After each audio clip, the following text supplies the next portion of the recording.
This video is going to show you Solo Flawless Grasp of Avarice, the new dungeon this week on a Hunter. We've already done Titan and Warlock, so if you need a Titan and Warlock run, then watch those runs, those respective ones, but this one's going to be for the Hunter mains. So for the Hunter run, it's going to be bland, it's not going to be me experimenting too much, I'm just going to go with what works for this, right? So we're going Nightstalker, we're the Trapper, that's top 3 Nightstalker, with Vortex Grenade and Marksman's Dodge. We pair that with a 100% ability. Pretty much most of the time we have 100% ability up. I highly recommend you do that. The higher ability you've got, the more effective this setup will be.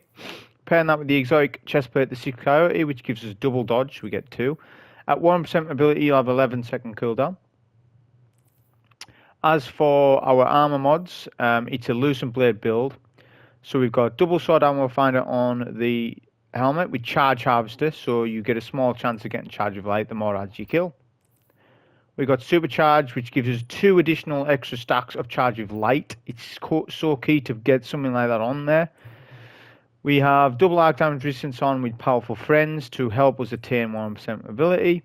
Enhanced sword scarf, Lucent Blade, as I said, the Lucent Blade builds on there. We do have the secondary perk active because of invigoration.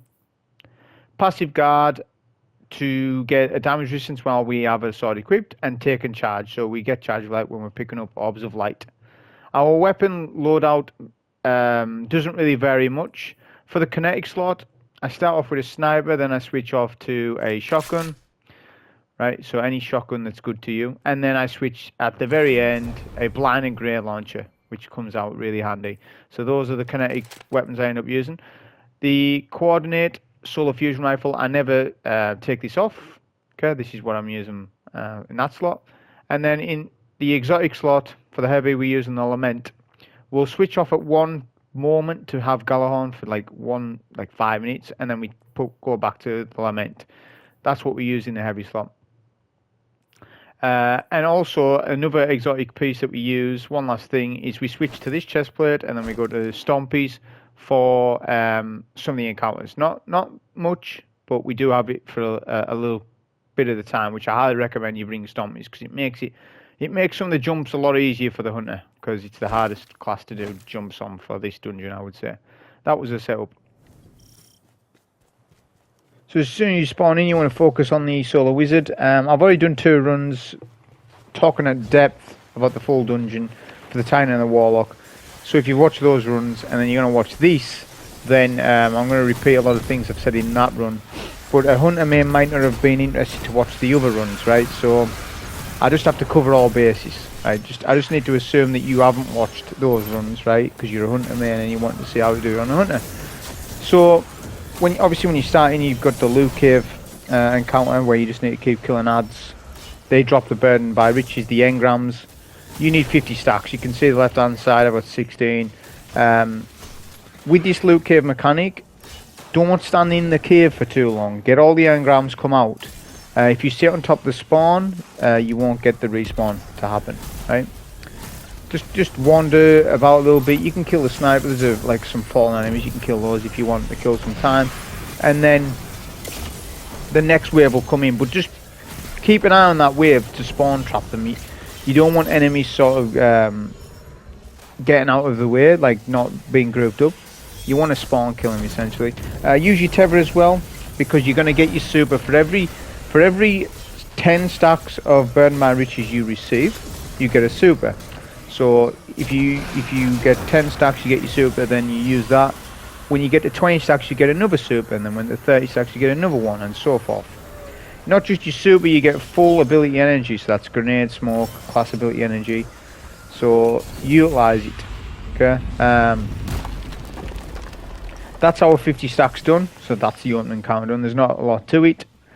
Now we can actually proceed with the initial encounters. So what I do with this is I'm going to loop around this side of the map, do an invis here, which lasts for 5 seconds, and then we'll re-invis up at this rock here.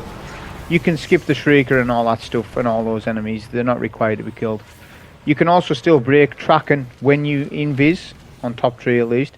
It still breaks all tracking. There was talk that they were going to nerf that, but then they changed their mind So Nightstalker is still the same as what it was before this week.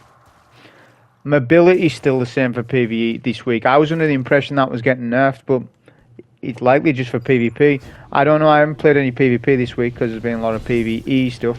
So I'm assuming either it's a mistake and they forgot to nerf it for PvE, or they want 11-second cooldowns for PvE but not for PvP. I don't know either way. I haven't been keeping track on it, being a busy week, but it's still 11 seconds at 100% mobility, so it's still worth running Nightstalkers. With this maze section, you just need to follow on screen where I'm going, right? If you've never done this, then you just need to pay attention on what lever to pull. Because if you've never done this dungeon, you're going to pull the wrong lever and wipe. And if you wipe, then you'll need to reset your run, because you obviously want to go for Flawless for the Emblem. Which I've showed the Emblem was what I was wearing at the start. It's a decent Emblem, it's not too bad. But that's the Emblem you get, and you can only obtain that by solo Flawless for all encounters in the dungeon. So this is the part where we're going to need some movement, a good jump. I am on triple jump as well, you need that. But we're switching off 6 Coyote to go Stompies, because this jump is real difficult on a hunter. All we're doing here is just skipping a lot of levers that we don't need to press. If you don't want to run Stompies, just press all the levers. You can only just make it. It's a really dicey jump. If you do it without Stompies, you do the 2 jumps and then you charge your Lament to get the additional distance. You will mantle the jump, but if you miss it, your Flawless is gone. So just swap to Stompies. It just takes 2 seconds. Swap to Stompies, right, and then you can make these jumps a lot easier. We'll snipe the Shrieker. I would recommend taking the Shrieker out because it just gets in the way at that point. Then we'll get this jump right here. Space those jumps out as well. If you're a hunter main, it's not a problem to you. But if you're not a hunter main, you might struggle with it. But really space your jumps out to get the maximum distance. Activate that lever. We'll make the same jump. Charge Lament, get the swing. And that's those jumps done. And they're the hardest jumps to make on the hunt. After that, everything else is fine. In this room, we'll spawn kill some of these fallen, and then we'll switch.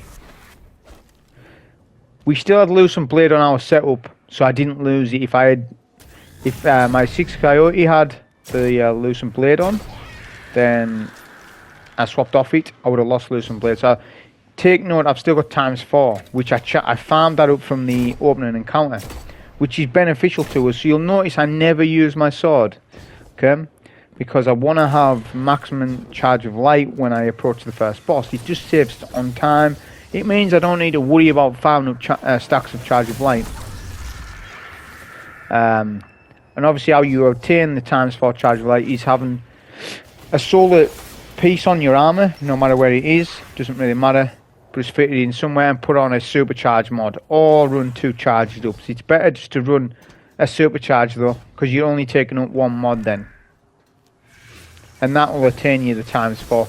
Even better would be ×5, but I wanted to run Powerful Friends, so I would take up a mod. That way I get my 100% mobility and I can have decent stats elsewhere, although my recovery was really bad on this setup. It was really low recovery, but it doesn't matter so much. The recovery doesn't matter when you're going on an invisibility build. Recovery stat doesn't matter on a Nightstalker so much. What matters is the 100% mobility. Now I would have said the opposite of that if they'd nerfed the mobility stat like I thought they were gonna, with the 18 seconds and the 14 seconds for the Marksman. Then I would have said, right, just start specking maybe a bit more, recover and forget so much about mobility. But they haven't done that. So you still always want to, run a Powerful Friends and run, your tier 10 mobility. I refused to use my sword off that Vandal, just tethered him and what have you. Just so I don't waste any stacks, I didn't want to do it. I didn't have much special ammo. We're going to take the Scorch Cannon with us, just like I have on my other runs, because the Scorch Cannon won't despawn, right? So the Scorch Cannon's still relevant for the Ogre boss fight, because that's part of the mechanic. it'll infuse both mechanics. The Scorch Cannon, where you've got to overload the fallen machines, and then the Burn by Riches mechanic. To one-shot the fallen units, you just need to get, obviously, an accurate shot, and then maximum charge that shot, and it'll overcharge it in one go. It's better to do that than doing single shots, because then you've only got 10 shots, right? So you really want to save on the cannon ammo as much as you can. So we'll put our banner in, we'll swap into a shotgun, Heritage. If you don't have that, that's fine. Any kinetic shotgun that's good to you, you can use, no problem. We keep, obviously, Lament on, the fusion rifle will never take off, and then we can start with the boss fight. There's 4 initial acolytes that are up already. When you kill them, you will get Burn by Riches if you pick that up. You don't have to though, because on the crystal, the stacks needed to get to DPS is 20 stacks. Now obviously there's a room left and right. Each room yields 14 per. That's 28. Plus there's 4 on the initial as the boss starts. So you've got more than enough Burn by Riches for this. But I picked them up anyways and exchanged my 4. That's fine. Because what it is, they get in the way of the acolytes. They'll nade you and stuff like that. You really don't want that. We'll take out some of these Thrall. Then we'll go for the first room. It always starts with left room, then right. The first phase is left room, then it goes right. Then we'll overcharge the unit and then come in here and then use a tether. I like to tether the second knight and try and do a bit of damage to the to the first knight, and then the first knight will wander into your tether. All the adds will share the damage. So shotgun the if you shotgun one knight and all the adds are tethered, all the adds and both knights will die to that. And as you can see, I've got my tether back because of the Burn by Riches mechanic. So you, in other words, use your super. Be using your super in that room. We've got the stacks done. It's good. Another spawn of Thrall has appeared. But on later phases, we optimize the Thrall by farming them Charge of Light. Obviously, I don't need to do that right now because I'm ×4. I'm maximum. It's so important that you have maximum stacks though. If you don't do the Lucent Blade setup, you will struggle to free phase solo this boss. I'm not saying it's out of the question, but you're really going to struggle without the Lucent Blade. That's why we went with Lucent Blade in the first spot. So really go, like, take the time before you start the dungeon. Don't just slap Lament on and say, right, I'm good to go. Spend 20 minutes, whatever you need, to do your build. Make sure you've got a solid piece with Supercharge, an arc piece with Lucent Blade, and at least then you've got a good build to go for damage. Not only that, you've got a tether as a super. Now that is a debuff. What is the Lucent Blade is a buff. Buffs and debuffs stacked together, one.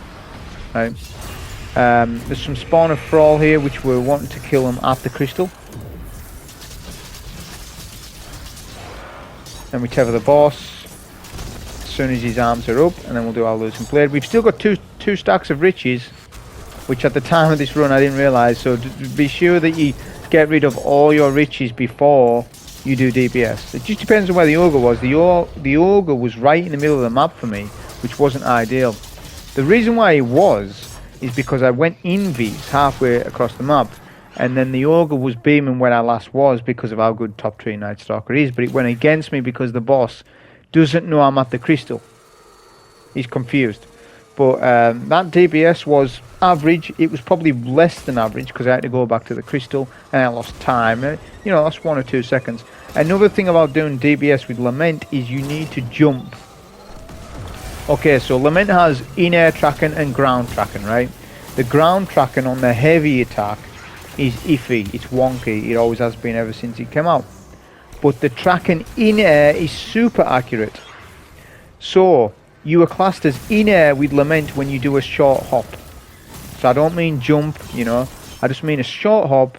As long as your feet aren't touching the ground, the in-air accuracy on Lament kicks in, and all your heavy and your light swings on that charge and getting the Banshee's wheel ×9 is all super accurate and you won't miss.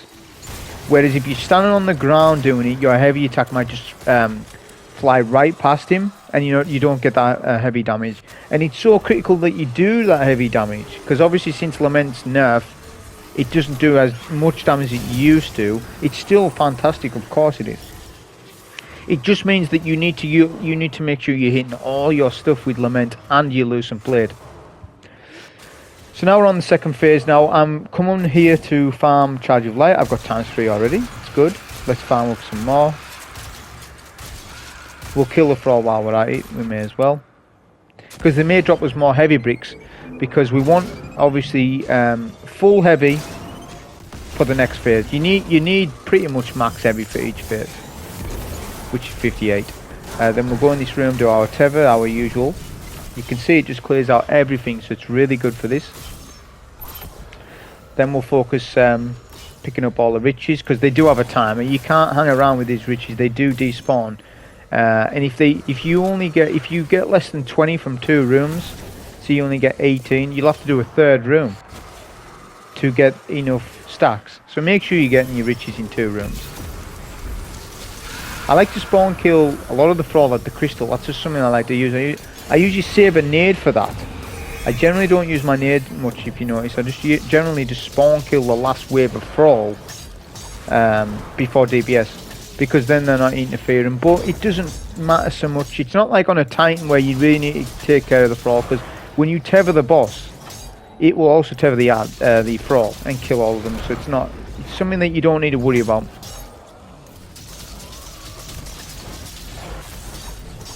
It might not look like it, but I am actually doing some short hops when I'm doing my DPS. You can see that damage was much better, really good. But it's well within a 3-phase territory. He's got like 25% HP left, so we're doing enough damage per phase. Then we'll go for a new fresh cannon. I'm being a bit more playing a bit more dangerous than I need to here, really, because the Ogre can kind of see. You can see that. I was just trying to get an orb of light. That's all it was, from a double kill. The Ogre is enraged. He's come up the top there. To de-aggro him from doing that, just go behind cover. You saw that. So he can come all the way around. If he could still see me, he would have done so. Now, whenever you don't have a tether and you go into a room like this, focus one of the knights, right? But don't encounter both knights at the same time. They can melt you. Just use your invis where possible. Keep an eye on your HP. Spam your fusion on your shotgun. Don't be spamming sword, okay? Because then you're just going to lose all your charge of light stacks. You need sword is exclusive for boss damage. Don't be using it on adds. That's why we run a double special heavy setup, because the double special deals with the adds, the heavy deals with the boss. You get an increased chance at heavy ammo because you're running double special heavy, you're not running a primary. So it's actually beneficial not to run a primary. It's kind of a dumb mechanic in my eyes. I mean, I like using primaries, okay? But when you're playing like dungeons and things, it's actually better just to like run a double special with a hard build or whatever, and then with a good heavy, because you're going to get all the heavy that you want. Whereas with primary special heavy, there's less chance of heavy, even if you're putting your armor finders on. It's just sort of how it works. That's fine, but there's nowhere in the game to tell you that as well. Like, if they want it to be this way, where you get more heavy because you're running double special, put it somewhere. I don't know, as a tooltip, like on the weapons, say, if you run double special, you have an increased chance at heavy, but the drawback is you get less ammo overall for your special weapons. I don't know, but they need to tell us somewhere rather than having secret mechanics, right? Just put it in the game somewhere that that's a thing.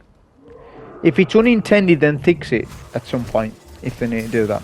Not that I'm complaining, because I'm not. This week's been really good. The 30th anniversary expansion thing has probably been well worth its money and more. Like, for the price of it, I'm not on about the deluxe edition, but just for the normal price of what it is, for what you're getting, I think it's they could have sold it for more, and I still would have been happy. Not that I'm saying that they should have done. I'm just saying that for what we've got, for what you've paid for, all the new weapons, the 6-man activity, the dungeon master, normal, all the new dungeon armor, the sets, there's a lot there, to be fair, right? So that's my take on it. I think it's really good. And the dungeon itself is. What I was doing there was farming up another Thrall wave because I don't have any special ammo, which is a problem because I don't want to really use too much sword ammo, right? So even one brick would have benefited me, which I did get the brick. So so I could have started that a bit sooner, but I was waiting for another shot of ammo, which I did get from these Thralls. So we spawn killed all the ads in there. I think there's only one acolyte up. Just waiting on my invis though, I haven't quite got it, as you can see. Get that last riches to reset the timer, and then it's the last damage phase. I like to go for a damage phase as a wave of Thrall are spawning, because then you can sort of spawn kill them before the boss.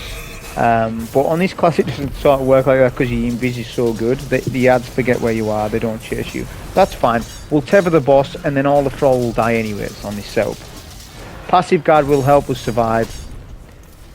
I do get hit quite a lot here because there's a Scorch Cannon hitting me as well. So you want to be behind the boss, not in front of him, because that's where the Scorch Cannon will hit you. But again, it's not too bad.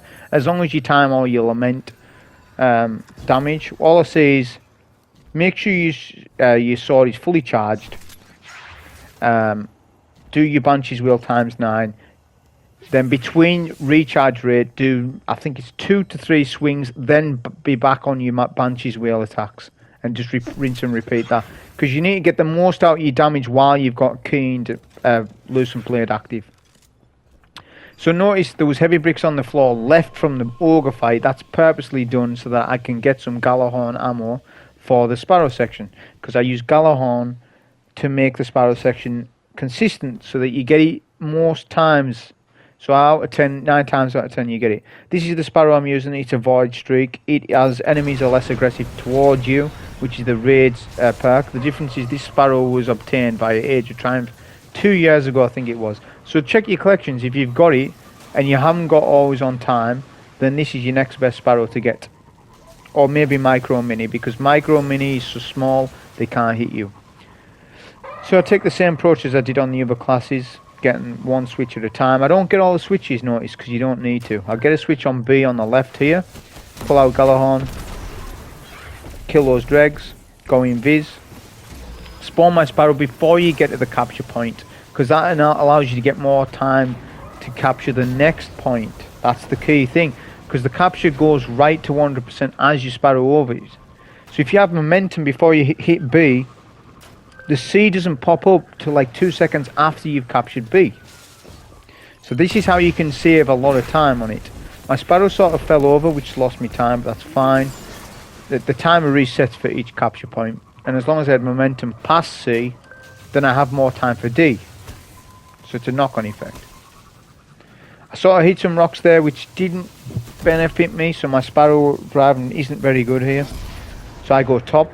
I must go top for this because there's another switch to get. I get the switch, jump off, Gallahorn the rest of the ads, and then we're done. We had 2 seconds left.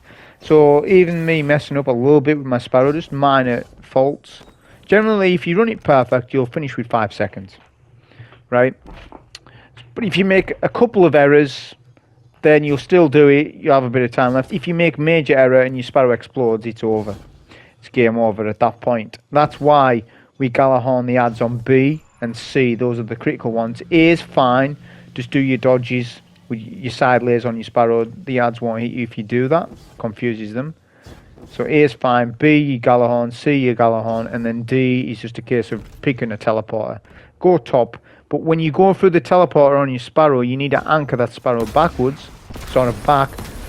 And not nose down. If it's nose down, the momentum will carry you down into the rock. If it's nose back, you'll go over the rock, hit the switch, and do the capture point. You need to learn that little thing, because if that ruins your run, just because you didn't do that little thing, you're going to have to reset the whole dungeon and go again. So now we do our loadout. I put on Black Talon by accident. I don't know what I'm doing here. I don't know what I'm thinking. I just saw an exotic sword and put it on.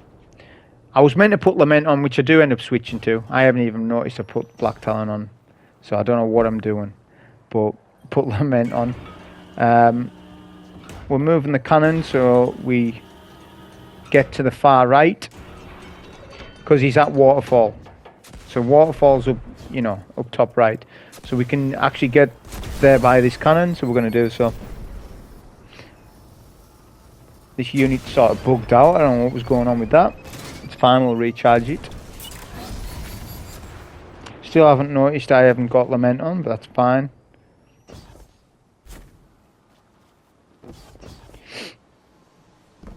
It's the next island over, I believe.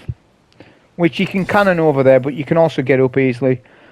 There's some rocks here that you can easily jump up. Well, for the most part you can. You just follow the jumps like so. I've also switched to Stompies, so that's highly recommended that you do that, put on Stompies, because you don't need all the invis in the world. It's just, the main thing is that you need, you know, the mobility aspect of it. It just speeds things up, but any cannon will take you to where you want to go. There's always an option, obviously. They wouldn't design it so that you have to put on Stompies or something. They'll playtest all the jumps to make sure you can make those and what have you. But you should be using the cannons. I just put on Stompies because if I want to make an island jump that I can quickly do, rather than having to change cannons, then I'll do it.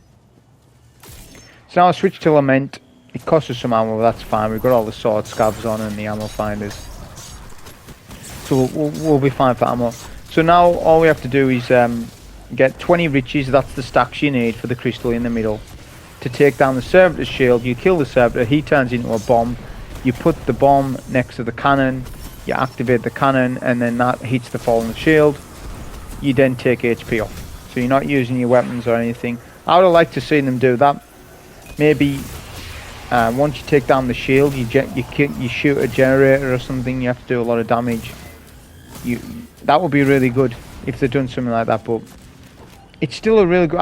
people have knocked this encounter and said it's boring or something. After the Sparrow section is boring. I don't think so. I think this is quite interesting, you know, what we've got to do. Think of it, there's no other encounter like this ever made. Like, I can't think of an encounter, like, oh, they've borrowed elements from that encounter and used it for this. Whereas they do that a lot. But for this, where is there an encounter like this? I can't think of one. Maybe, I mean, no, not even in Deep Stone Crypt, because Deep Stone Crypt you've still got to shoot those, the opening encounter, because you're not actually killing a boss, it's just you shooting the fuses. It's not even anything like that either, so there's nothing like it, so that's why I kind of like it. The next servitor was left to me, so I had good RNG. It's RNG which island you go to, right? But for the most part, the last island will always be one of the bottom islands, but you always start on one of the top ones, and then it just randomizes from there. If you knock the bomb off the map, you can continue. All you will have lost is time, and it'll just respawn another server on another island. It won't be the same one, it'll be just another island. You can use your tether as well when you wish, because you're going to get that back every 10 riches, so you can spam your tethers. My tether just wasn't very good there.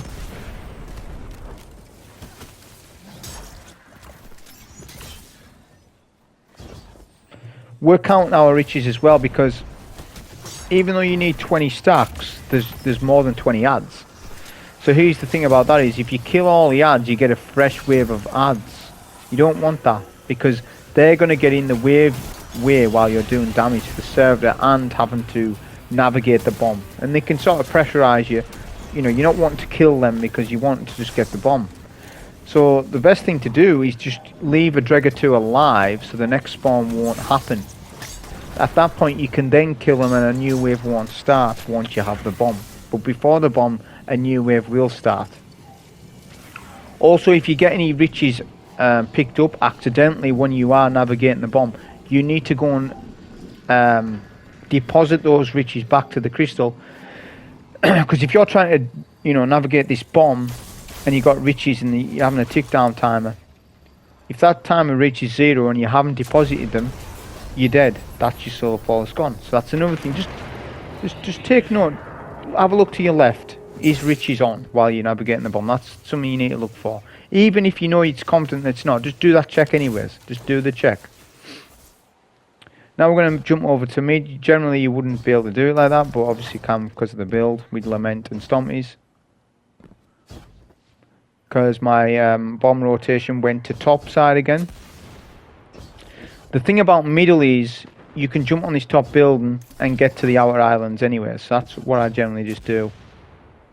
And don't be stingy with cannons and bringing the cannon with you and all that stuff. You don't need to, because you'll get a fresh cannon every island, because there's always a vandal chasing you, which you'll want to kill him anyways. So just drop the cannon and then look for another cannon, like after you've done your 20 riches and your ad clear and all that stuff.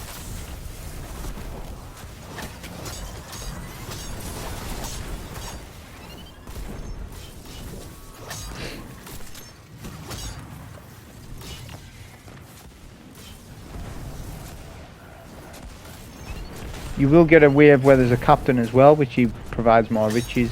So you can either do that or just kill all the ads and leave the captain up, and then you'll know another spawn won't happen. But again, it's not a big deal. It's not that this bit is tough or anything. It isn't.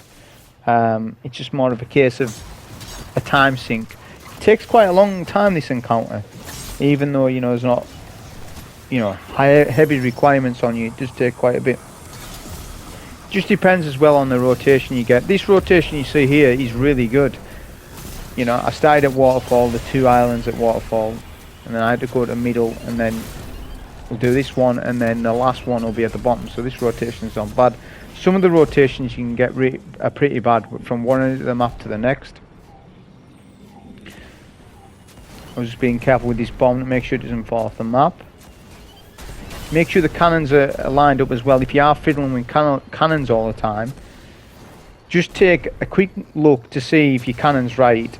I know straight away mine was, but if you're not sure, just check it. You've got 1 minute 30 seconds on the bomb, so you really don't need to be rushing it, right? Because if the cannon isn't lined up, the bomb will miss. You will have to do another rotation of servitor, costing you even more time. It's not like you are timed. Of course, the Soul Flawless isn't dictated by that. If you're just doing it and you're not making a video about it, then that's fine, you don't need to bother. But here's the fun fact about that. If you are making a video and wanting to upload your run, maybe it's just a run with no content, you just want to get it up, PlayStation users are struggling. There's a few people messaging me about it, wanting to know how you even do it. Because you can't upload a run more than 60 minutes. Now this dungeon's quite dicey for that. Most people are going to be over 60 minutes, probably the 1 hour 10 mark.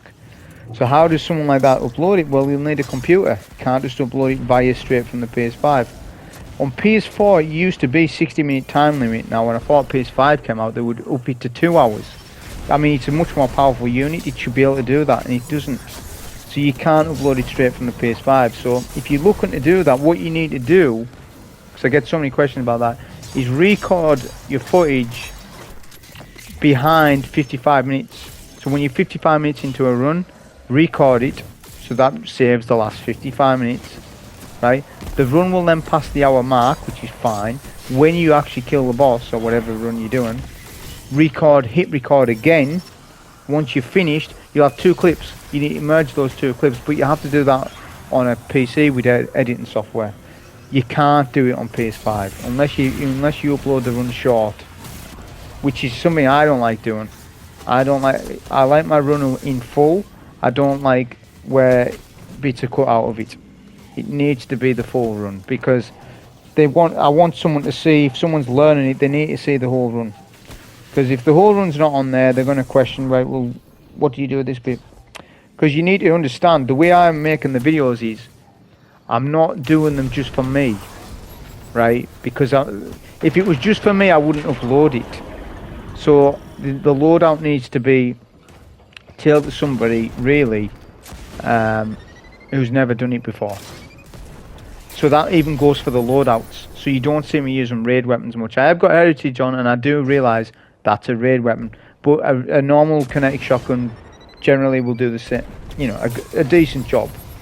Because actually, there's not a lot of slug shotguns in the kinetic slot that are non-raid, but pellet shotguns got a buff anyways. right? They got and slug shotguns got a nerf, but slug shotguns are still, they might still be better, I think so, but I haven't, tested that. But just from first glance, they still seem a little bit more powerful. So that's that encounter done. So now we're on to the final boss. So this is where we go blinding grenade launcher kinetic GL ignition code with blinding grenades, frenzy, and field prep. It's a god roll, really good. We keep the fusion rifle and we keep lament on. Right, we're still doing loose and blade build. Still top 3 tether. So everything's the same essentially. We just took stompies off, put on 6 Coyote back on because we don't need the good jumps now. We just need a lot of invis. What we're going to do is spawn kill some of these the VIP targets. So he has 2 targets that spawn up every phase of damage. After every phase of damage, you get an ultra bar sniper shank and an ultra bar marauder. But since you've bannered, you're going to have a super. So use your tether and use a bit of lament. And we've only used 20 lament, and both targets are just about killed. And then we can come up on the top of this box. This is where you're going to do most of your fighting, especially at the start of a phase. At the start of every phase, you come back here. This is where you fight from, right? Unless you clear out a side and you can fight from a given side, like left to right. I don't recommend fighting from the island though. It's never a good idea because the thing about on the island section is all the enemies can nade you from there. Whereas on the left and right, you don't get hit. Once you clear out that given zone, you're safe to roam on there until you get another wave of ads. Now I cleared out the Marauder with Lament in the end. He drops riches, but you saw all the riches went in the water below me. The water one-shot you. You can't step foot in it, even though it's just like toe height. You can't step in it. So generally I would pick them up, right? It's 10 riches. It just saves me a bit of time, and plus on the Hunter Nightstalker, it's really easy to do that and go into middle and hand in, deposit your riches really easy, just go in biz. But as soon as I start seeing riches falling off the map, I'm going to get an odd number of riches, just leave it. We'll farm our 60 riches ourselves. Okay, I'll just leave them. But if they're there to pick up easy, just remember that you've done that though. Like, don't forget that you've handed in those initial 10 riches, because there's 60 riches in total that you need for this fight. For each phase, that's why the fight's so long. So, you need to keep an active number, like, right, I'm on 10. And if you start handing in odd numbers, you need to remember that as well. So say you've handed in a 10, and then an 18, and a 19, and an 11. You just need to sort of keep an active count on it. That's the most important thing. Because on the Hunter, the way we do DPS, we won't be doing DPS from middle. You saw my DPS on the Titan, and the Hunter was from middle. Because we could use the sleeper ricochet damage. On this class I'm not, I'm on Lament. So your debuff stacks, your riches, need to go away by the time the boss is ready for damage, because he teleports up top mid. Now if you've still got riches while you're swording the boss, that's 2 bad things. Number 1, you may die because you've got a 30-second time, which will almost likely be 15 or 10. And number 2, you're going to lose out on massive damage on the boss, and it may make it a 4 phase. You make this a 4 phase, it's a really long fight. Now this is a 20-minute fight if you 3 phase it solo, which is more bearable than 30 or 40 minutes. So you really need to optimize your damage. So if you do all the things I'm saying, all the steps, count your stacks, all that stuff, then your debuff will leave you as the boss is ready for DPS. There is like a 2-second window where he'll teleport and he's still shielded, but that's the time that you need to do to get into position for your tether. You know, maybe even nade as well, and then get ready, your sword readied, and go that way. Our stacks are ×4, so we've got up our charge of light for damage. So that's the next step that you want to be taking. What I would suggest is you get your ×4 charge of light before you start doing the whole riches thing, right? So before you start getting the scorch cannon and stuff like that, have your stacks of light done. Because generally the way I'll do this, so I didn't do the 10 initial stacks, so right now I'm on 0, or I might have done some stacks before this. I think I'm think I'm handing in 30 now. But I will never go more than 40 stacks on the hunter because 2 invises will last around about that time, 40 stacks. So don't go more than that. It's too risky if you start doing more than 40. So probably a good strat would be 40 and a 20, or maybe 50, maybe 40. Yeah, maybe a 40 and a 20, or 42 10s. It's up to you how you really want to do it, but just know that if you're gonna, as I say, go max stacks, you have to wait in middle for that time to get rid of those stacks, and that's a long time. It's longer than 10 seconds, and you only get 10 seconds of invis with these top 3 Nightstalker with your 2 dodges.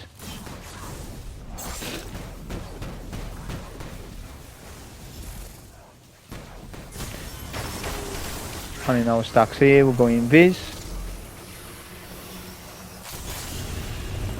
Drop the cannon because it is ready for damage. I try and keep up the cannon as long as possible because the Scorch Cannon guy will actually respawn. I don't want him to respawn right away while I'm doing damage. He'll get in the way a little bit. Obviously you lead with a Tether because the Tether stacks with the Loosened Blade, and you need to be optimizing your Lament damage as best as possible. So you see I only do a couple of swings between recharge rate, and then I'm right back on the charge. Right, and then that will net you, if you do everything right with the damage, which once you experience with it, you know, if you're an experienced Lament user, it's not a problem to you. I just use Lament as you usually do. But that will net you around 30-35% damage, which is enough to 3-phase. So the damage isn't that tight to 3-phase, but it can be if you start messing up with your missing your heavy attacks and things. Now the notice differences between the Ogre fight and this one is the ground tracking on Lament tracks the fallen boss right here a lot better than it does on the Ogre. So I don't do that mini hop that I was on about with the Ogre, right? With this one, it's more just stand on the ground and do it. And for the most part, you're not going to miss your critical heavy Banshee's Whale times 9 attack that you need to land every time pretty much. There's not much room for error with it. The thing is though, this boss will stomp. I think he just stomped me and knocks me back because my timing was off. He only does it once to me, but try not to make a habit of having him stomp you while you're charging your sword, or maybe doing the heavy attack at the wrong time. As I said, the VIP targets respawn, so the Ultra Sniper and the Marauder. The Sniper is really what you want to take out first. You can use your blinding nade to your left and right to clear any ads that are bothering you. Mainly the ads to the left will bother you the most, so I generally just take out the ads to the left. That's just what I do. You can actually blind the Sniper with your GL. It does actually prevent him from sniping you, so the blinding grenade launcher does work out really good. So if you've got one, then use it. If you haven't, then you can just use a spike one for the damage, or you could actually use a Sniper if you wanted, but I wouldn't recommend using a Sniper because, as I said earlier, if you run double special, you'll get more heavy, which you'll get more Lament, and the Lament is the main aspect for the whole setup for the hunter for this run. It's critical that you have the ammo for each phase, so running double special heavy, it just works out. We found another cannon to finish off the Sniper. If you do a max stack, a max charge shot, it'll be 44k on the Sniper, so it does pretty good damage, and it ends up saving up on ammo because we've only got, as I say, the Kinetic GL and the Fusion on, and the Snipers, you don't want to go into middle too much because that's where the boss can stomp you off map into the sea, so you don't want that. So you fight from the back. So your Fusion rifle isn't going to do as much damage as what you would like because it's going to suffer from a bit of range drop off. You're not going to have particle deconstruction on because you're using passive guard, and that's more important than the particle. I'll use a Tether here to kill the Marauder. He drops 10 stacks. This time they don't fall off map, so I'm happy to pick them up. So I'll pick them up, I'll go invis. I've got another invis if I need it, so I end up using it. And that's 10 stacks deposited, so we need 50 more. Now obviously I'm not going to farm up 50. Ideally what I should do is farm 40 stacks. So I've deposited 10, I'll deposit 40, then I'm on 50, and then on the last phase, deposit another 10, so that I'm not waiting there too long, and then I'm ready for DBS. So I do a 10, 40, and a 10. If things work out with the Marauder and the riches don't fall off map, then you can do that. If you don't, then you'll have to do your 60 stacks. I'm farming up Charge of Light here as well. We're on our ×4, so that's your next thing to do. So take VIP targets first, then farm up ammo and Charge of Light, then be on Riches duty. I'm not on the Riches duty just yet because I'm still looking for heavy. That's my last brick. I've got the cannon as well, so I'm full on heavy. Special ammo doesn't matter as much. I mean, it does help out for later phases, but for the most part, it's not too bad if you don't have, you know, all the special you need. I'm just looking for the side that's open. There's 3 units in this room, right? There's left, right, and front. I don't use front so much. You won't find me using the front. I just use left and right because I just find them easier on that side. So we'll get our maximum charge shot. Make sure the shot is right in the center of that unit, because if it's not right, by the time you've maximum charge your shot, you'll have the debuff going on the riches. If you get to less than 10 seconds and you haven't got an active shot charged on a unit, you need to go to middle and deposit no matter what, because you'll just wipe as a result. So if that happens to you, then as I said, go middle, but just remember what you've deposited when you do that, even if it's an odd number. An easier way of getting a clean shot on the units is just go in vis, but when you go in vis you will drop the cannon, bear in mind, so you have to pick that back up because of top tree. That's fine, we're on 31 stacks. As I said, we're going for 40 on this phase out of the ideal situation. 2 didn't despawn, which was ideal. Sometimes they don't, so I got lucky there, so I got my 40, that's ideal. That. But if I didn't get the 2 stacks, I probably would have just handed in 38, and then my last phase would have been a 12 stack. Because I'm happy with handing 12 in, right? But anything more than that, you're going to end up sitting in middle too long.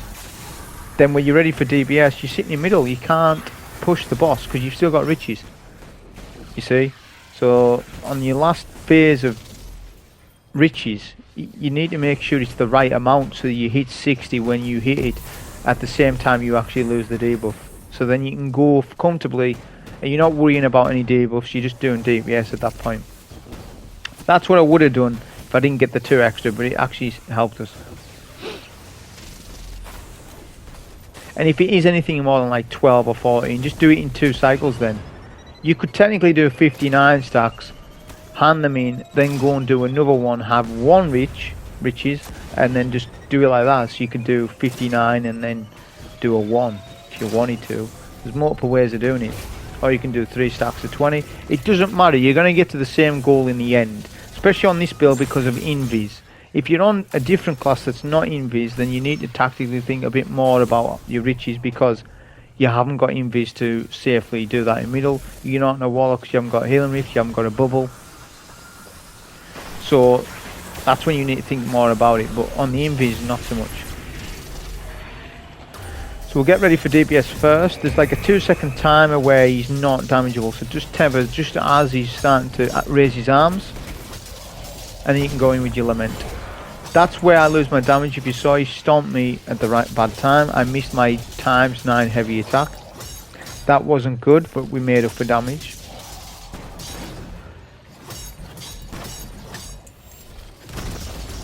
It's best to time, whenever he does his stomp like that, time your swings to that. Because if you're not swinging while he's stomping you, that's where you'll lose all your damage. But that damage was enough, even though we missed that heavy, it's still enough damage to be free phase. Because he's got like, what, 25% HP left. So we've done enough damage, in other words, we're good. So now it's rinse and repeat, same again. We get a fresh new ultras in middle. There may be some adds. Take some adds out if you haven't got any ammo at all, special wise. Take the adds out on left, blind them. The sniper can hit you from anywhere on the map, but As long as you use your invis and your movement, you're pretty much okay.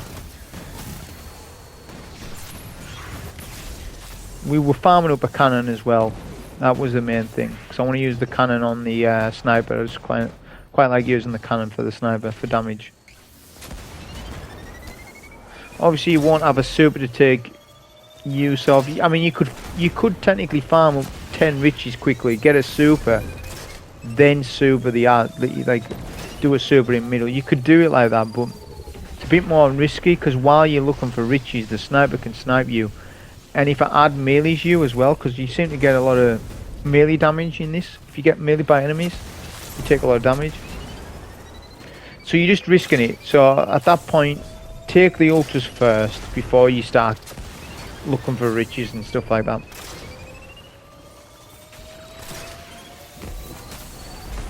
You can lament the sniper, it's just a little risky though, just because all the stuff in middle. So I wouldn't recommend using lament on the sniper, just using the cannon safe enough like this. And it does enough damage just about, as long as you hit all your shots. I think I missed a couple at the end of this cannon.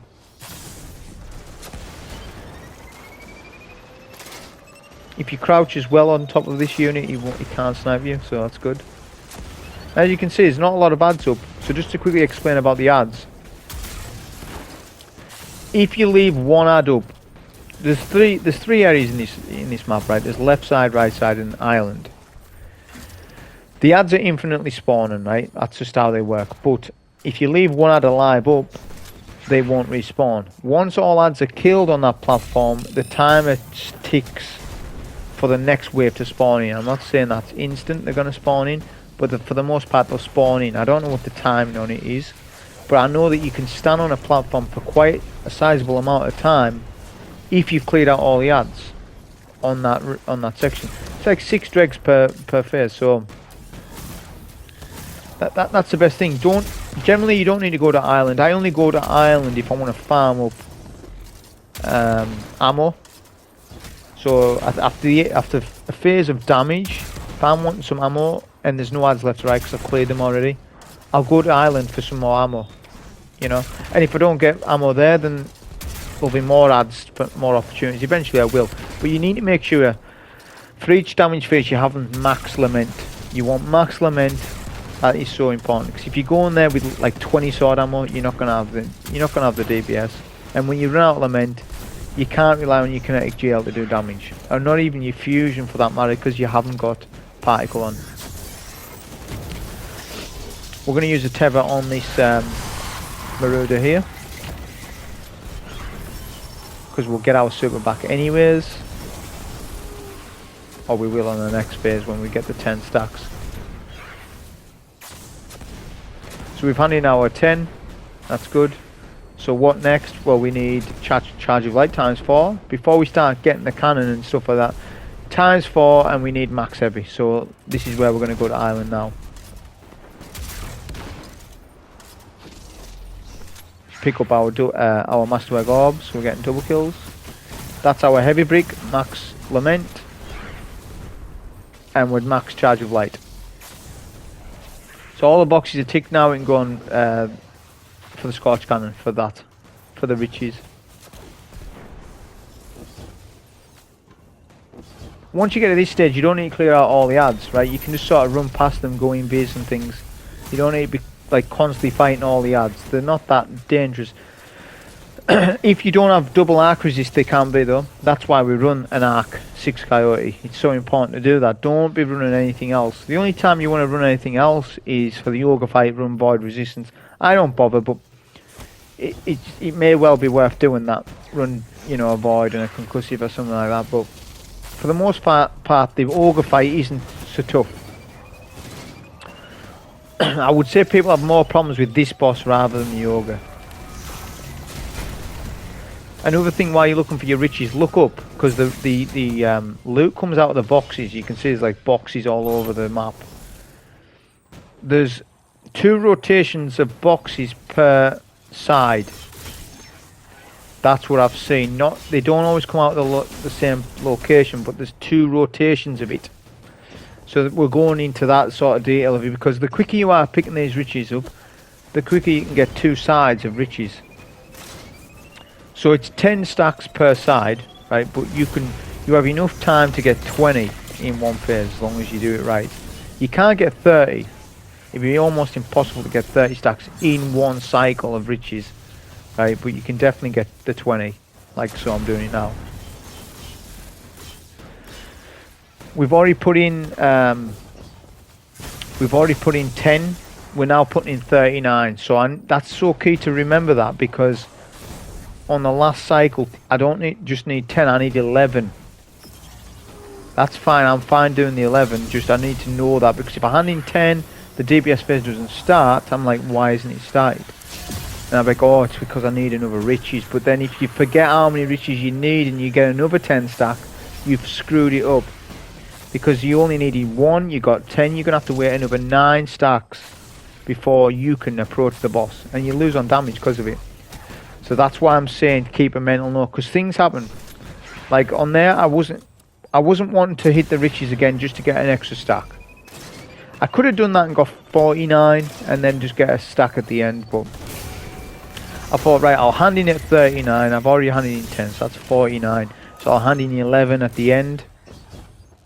And I was happy enough with doing that. But you need to actively think about that while you're doing it, not just thinking about surviving. You should get to the point with this room where the ads aren't the problem. And if you're not at to that stage, you need to be practicing more before you can get your flawless.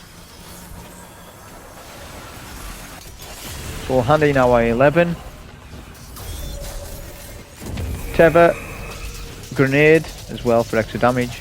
And then we can just do our lament to finish off this free phase. That was the solo flaws for the hunter anyways. It didn't turn out to be too bad. As compared to I would say the Titan and the Warlock are easier though than the hunter. The hunter seems to be the hardest in my eyes. But that was a run it. Hope you enjoy. Thank you.